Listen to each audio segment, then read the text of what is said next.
Dragon's Den star Deborah Meaden has raged that neither Rishi Sunak or Liz Truss are suitable to tackle climate change, blasting, "They have no idea." Deborah Meaden, 63, took to Twitter to tell her 628,300 followers that neither of the hopeful candidates for the Prime Minister's role have delivered a satisfactory response when it comes to climate change. The tough-talking Dragon's Den star was less than impressed, describing both politicians' strategies as weak. "The answer on climate change was pretty weak from both of them," she declared after watching one of the pair's televised debates. She added, "They clearly have no idea of the scale. Rishi Sunak has already been slammed for economic illiteracy over the issue. In previous government debates, he consistently voted against policies aimed at minimizing the perils of climate change and global warming. And just before the pandemic began, he dismissed the idea of a proposal to cut almost all transport emissions by 2030.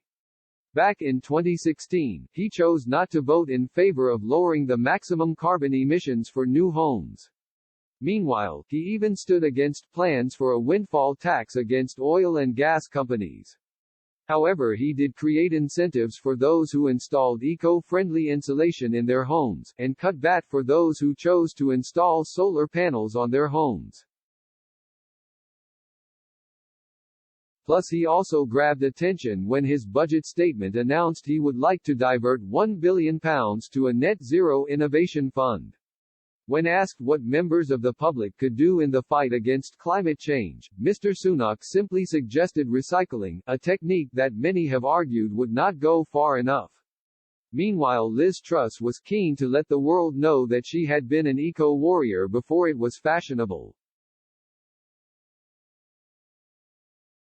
"I was a teenage eco-warrior campaigning against damage to the ozone layer," the leadership candidate proudly announced. However, some of her critics believe her policy ideas on the matter have barely progressed since those teenage years. She previously held the position of Environment Secretary, but during that time, she cut subsidies for wind farms and dismissed Michael Gove's ideas for cutting air pollution.